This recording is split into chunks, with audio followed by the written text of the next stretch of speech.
యేసయ్యా స్తోత్రాలయ్యా నా దైవము నీవయ్యా. శుభోదయం. క్రీస్తు నందు ప్రియమైన దేవుని బిడ్డలారా, మన రక్షకుడైన యేసు క్రీస్తు వారి యొక్క పరిశుద్ధ నామములో మీ అందరికీ ఉదయకాల శుభాలు తెలియజేస్తున్నాను. 26 సెప్టెంబర్ ఈ దిన మన టీఎల్సీ దిన ఆహారం కొరకు ఏర్పాటు చేయబడిన దేవుని యొక్క వాక్యాన్ని మన జ్ఞాపకం చేసుకున్నాం. వాక్యంతో పాటుగా మధ్యలో ఒక క్వశ్చన్ అడగటం జరుగుతుంది. మరి రైట్ ఆన్సర్ను మన టీఎల్సీ యూట్యూబ్ ఛానల్లో కామెంట్ బాక్స్లో మరి సమయానుకూలంగా పోస్ట్ చేయాల్సిందిగా మనం చేస్తున్నాం. మీకా గ్రంథం 5వ అధ్యాయము 9వ వచనాన్ని చదువుకుందాం. నీ హస్తము నీ విరోధుల మీద ఎత్తబడి ఉండునుగాక, నీ శత్రువులందరూ నశించుదురు గాక. దేవుని బిడ్డలారా, ఈ ఉదయకాల సమయంలో దేవుడు ఒక అద్భుతమైనటువంటి వాగ్దానం చేత మనతో మాట్లాడుతున్నారు. దేవుని యొక్క అభయం, దేవుడు మన పట్ల ఆయన ఉద్దేశించినటువంటి మాటను ఈ ఉదయం నీతో నాతో దేవుడు జ్ఞాపకం చేస్తున్నాడు. ఈ వచనంలో 2 తలంపులు ఉన్నాయి. మొదటి తలంపు ఏంటంటే, నీ హస్తము నీ విరోధుల మీద ఎత్తబడి ఉండును గాక అంటున్నాడు. గాక అంటే ఆమేన్, అవును గాక, జరుగును గాక అంటాం కదా. దేవుడు మీకా ప్రవక్త ద్వారా ఆనాడు మన పితరులైనటువంటి ఇశ్రాయేలును ఉద్దేశించి, నేడు దేవుని బిడ్డలైనటువంటి విశ్వాసులను మనందరూ ఉద్దేశించి ఈ మాట దేవుడు జ్ఞాపకం చేస్తున్నాడు. నీ హస్తము, మన హస్తాన్ని బలపరిచేది దేవుడే, మన హస్తాన్ని పైకి లేపేది దేవుడే. ఎందుకంటే మన హస్తం అంటే మన బ్రతుకును, మన జీవితాన్ని, మన దేవుడు మన యొక్క హస్తాన్ని, మన జీవితాన్ని బలపరిచేవాడు. మనకున్నటువంటి పరిస్థితుల్లో, అన్ని విషయాల్లో, ఆర్థిక విషయం కావచ్చు, కుటుంబపరమైన విషయాలు కావచ్చు, ఆత్మీయ విషయాలు కావచ్చు, వాటన్నిటిల్లో కూడా దేవుడు మనల్ని బలపరిచేటువంటి వాడు.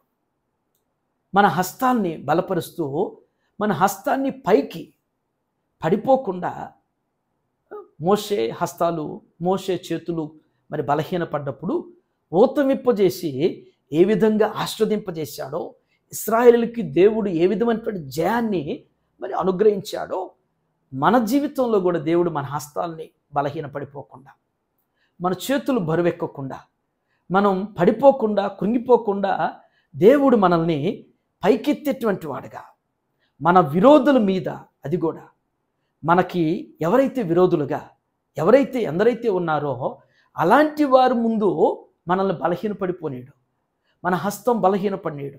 మనకి బలాన్ని ఇచ్చి, మన హస్తాన్ని బలపరిచి, మన విరోధుల పైన జయమిచ్చే విధంగా దేవుడు మనల్ని పైకెత్తేటువంటి వారు. మొదటి తలంపు. రెండవ తలంపు, నీ శత్రువులందరూ నశించుదురుగాక అంటున్నాడు. నీ శత్రువులందరూ. దేవుని బిడ్డలారా, ఇక్కడ ఒక మాట మన జ్ఞాపకం చేసుకుందాం. మన జీవితంలో మన శత్రువులు అంటే ఎవరై ఉంటారు? మనకి హాని చేసిన వారు, మన కీడు చేసిన వారు, మనకు మోసం చేసిన వారు, మన మీద ఏదో మనకి వ్యతిరేకంగా మాట్లాడినటువంటి వారు, వీరందరూ కూడా మనకు శత్రువులు. అలా చూసుకుంటే జీవితంలో ఎంతమంది శత్రువులు ఉంటారు మనకి? ఇక అందరిని అలా చూసి అందరితో శత్రుత్వాన్ని పెంచుకుంటామా? అందరిని శత్రువులాగా భావించి ద్వేషిస్తామా? పాత నిబంధనలో ఒకవేళ దేవుని యొక్క వాక్యం మనకు శత్రువు అని చెప్పబడిందేమో కానీ, నూతన నిబంధనలో మన ప్రభువారు జ్ఞాపకం చేసిన మాట ఏంటంటే, మన శత్రువును కూడా క్షమించమని, మన శత్రువును కూడా ప్రేమించమని చెప్పేసి మన ప్రభువారు జ్ఞాపకం చేశారు. మన పక్షాన మన ప్రభు ఉన్నప్పుడు అసలు మనకి విరోధి ఎవడు? మన పక్షాన వ్యాజ్యం ఆడేవారు, మన పక్షాన యుద్ధం చేసేవారు, మన పక్షాన విజయాన్ని ఇచ్చే మన ప్రభు. మనకి ఎవరు మన పక్షాన విరోధంగా ఉన్నా, మనకి హానికరంగా, కీడుకరంగా, అభ్యంతరకరంగా మనకున్నా కానీ వారి యొక్క వినాశనం మనం కోరకూడదు. వారు పతనం అయిపోవాలి, వారు నాశనం అయిపోవాలి మనం అనుకోకూడదు. దేవుడు చూసుకుంటాడు. దేవునికి అప్పగించాలి. అలాంటి మనుషులు ఉంటే, అలాంటి వ్యక్తుల గురించి దేవుడికి అప్పగించి, దేవా మీరే చూసుకోండి అని చెప్పేసి మన పక్షాన్ని యుద్ధం చేసే దేవుడు కాబట్టి దేవునికి అప్పగించేటువంటి వారు ఉన్నప్పుడు దేవుడు ఆ యొక్క మంచి వ్యక్తిత్వాన్ని బట్టి, ఆ హృదయాన్ని బట్టి దేవుడు మనల్ని ఆశీర్వదిస్తాడు.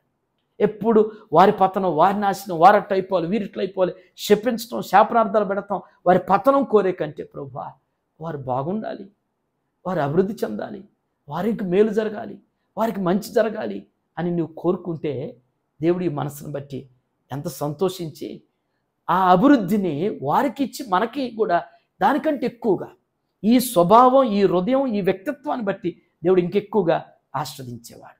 అటు రీతిగా మన హస్తాలు దేవుడు బలపరుస్తూ మనకున్నటువంటి ఈ భూమి మీద ఉన్నటువంటి మన యొక్క పగస్తులైనటువంటి వ్యతిరేకులైనటువంటి వారు ఒకవేళ ఉంటే అలాంటి వారి మీద దేవుడు మనకి జయాన్ని ఇచ్చి దైవ చిత్తానుసారంగా దేవుడు తన కార్యాలు మన జీవితంలో అనుగ్రహించను గాక. ఆమేన్. ఈ దిన మన టీఎల్సీ అనే దినాహం మన క్వశ్చన్ ఏంటంటే, ఈ లోకంలో మన శత్రువు ఎవరు? ఇది మన క్వశ్చన్. ఈ లోకంలో వాక్యానుసారంగా మనకి శత్రువు ఎవరు? ఈ దినం మరి జన్మదినం జరుపుకున్నటువంటి మన సంఘ సభ్యులు జాన్ మిల్టన్ గారికి జన్మదిన శుభాకాంక్షలు తెలియజేస్తున్నాను. 103వ కీర్తనలో జ్ఞాపకం చేసినట్టు 4వ వచనంలో మరి దేవుడు కరుణ కటాక్షాలు మిల్టన్ గారికి అనుగ్రహిస్తూ ఇలాంటి దయాకిరీటాల ద్వారా వారిని, వారి యొక్క కుటుంబాన్ని, బిడ్డల్ని దేవుడు ఉన్నతంగా దీవించి ఆస్వాదించును గాక. ఆమేన్. అలాగే మన సంఘ సభ్యులు పాప వర్ణిక కూడా జన్మదిన శుభాకాంక్షలు తెలియజేస్తున్నాను. 65వ సంకీర్తన 11వ వచనం ప్రకారం సంవత్సరమును దయాకిరీటం నేను నీకు ధరింపజేసి నీ జాడల సారం వెదజల్లుని జ్ఞాపకం చేసినట్లుగా వర్ణికకు దేవుడు ఇలాంటి దయాకిరీటాలు ఇంకానే ఎక్కువ అనుగ్రహిస్తూ ఉన్నతమైనటువంటి భవిష్యత్తు ద్వారా దేవుడు వారిని, వారి యొక్క తల్లిదండ్రుల్ని, వారి కుటుంబాన్ని దేవుడు దీవించును గాక. ఆమేన్.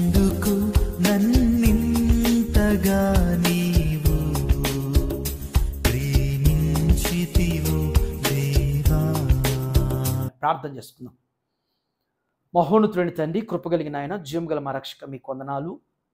ఈ ఉదయం నాయన శ్రేష్టమైనటువంటి మీ యొక్క వాగ్దానం చేత మాతో మీరు మాట్లాడేందుకు మీకు వందనాలు చెల్లిస్తున్నాం. మా హస్తాన్ని బలపరిచి మమ్మల్ని, మా జీవితాన్ని పైకెత్తేవారు, మమ్మల్ని వర్ధిలింపజేసేవారు, మమ్మల్ని అభివృద్ధిపరిచి ఆస్వాదించేటువంటి మా దైవమా మీకు వందనాలు చెల్లిస్తున్నాం.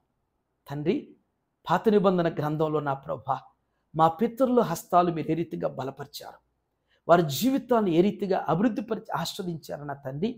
భక్తులైనటువంటి వారిని ప్రభా మాదిరికరంగా ఏ రీతిగా నిలవబెట్టారు నా ప్రభా. వారికి వ్యతిరేకంగా ఉన్నటువంటి శత్రువులు ప్రభా ఏ రీతిగా నైనా నాశనం చేయబడ్డారు నా తండ్రి. దేవా, పగస్తులుగా హానికరులుగా ఉన్నటువంటి వారిని ఏ రీతిగా అంతం చేసావో దేవా, నూతన నిబంధన ప్రకారం మేము వారి పతనాన్ని మేము కోరటం లేదు, వారి నాశనాన్ని, వారి యొక్క వినాశనాన్ని మేము కోరతలేదు. కానీ ప్రభా వారిని కూడా మీరు క్షమించమని అడుగుతున్నాం. వారిని కూడా ప్రేమించేటువంటి మనస్సును, ప్రేమించేటువంటి హృదయాన్ని, బుద్ధిని ప్రభా మాకు పుట్టించండి, మాకు అనుగ్రహిస్తూ మీ సహాయం దయచేయండి ప్రభా. దేవా, ఒకవేళ తెలిసి కానీ తెలియక కానీ ప్రభు మేమైనా వారైనా దేవా హానికరంగా, కీడుకరంగా, మోసకరంగా, దుర్మార్గంగా ఉంటే క్షమించండి. ఏ దోషాలు, ఏ పాపాలు, ఏ అతిక్రమాలు మా మీద నిలిచి ఉండకుండా నా తండ్రి అయ్యా మీ కృప చేత నాయన క్షమించబడేవారుగా, బలపరచబడేటువంటి వారి రీతిగా నడిపించండి. ఒకవేళ ఎప్పటికీ నాయన పన్నంగాలు పనేటువంటి వారు ఉంటే వారి పక్షాన మాకు జయాన్ని మీరు దయచేసి మీ కార్యం జరిగించండి. ఇది నాయన జన్మదినం జరుపుకున్నటువంటి మా ప్రియులు జాన్ మిల్టన్ గారిని బట్టి మీకు వందనాలు. మీరు ఇచ్చిన దయాకిరీటం కింద తన జీవితం వర్ధిల్లుటకు, తన యొక్క ఉద్యోగంలో బాధ్యతలు మీరు తోడుగా ఉండండి. ఇచ్చినటువంటి కుటుంబాన్ని మీరు దీవించి ఆస్వాదించండి. అయ్యా పాప వర్ణికాన్ని బట్టి మీకు వందనాలు తండ్రి. బిడ్డకిచ్చిన దయాకిరీటాన్ని బట్టి వందనాలు ప్రభా. ఇలాంటి బర్త్డేస్ ఇంకా అనేకం జరుపుకుంటూ విద్యలో, బుద్ధిలో, మీదలో, మనుషుల వర్ధిల్లుటకు నాయన మీ కృపద ఇచ్చాడు. వారి తల్లిదండ్రులు ప్రభా చరణ్ తేజ గారి కుటుంబాన్ని మీరు ఆస్వాదించండి. వారు చేసేటువంటి ఉద్యోగాల్లో మీరు తోడుగా ఉండండి.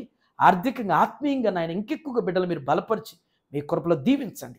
ఈ ఉదయం టీఎల్సీ అనేది ఆహారం చూస్తున్న ప్రతి బిడ్డలు, ప్రతి కుటుంబాన్ని కూడా మీ చేతులకు అప్పగించున్నాను ప్రభా. దినదీవులతో నింపండి, వాక్యానుసారంగా బలపరిచిన ఆయన అయ్యా మీరు కోరినటువంటి భక్తి చేసేటువంటి రీతిలో మమ్మల్ని ఆయుధపరుస్తూ ఆత్మీయతలో స్థిరపరిచి నిలబెట్టమని యేసుక్రీస్తు నామములో ఈ ప్రార్థన మీకు సమర్పించున్నాను తండ్రి. ఆమేన్. దేవుడు మీ అందరికీ తోడేనను గాక.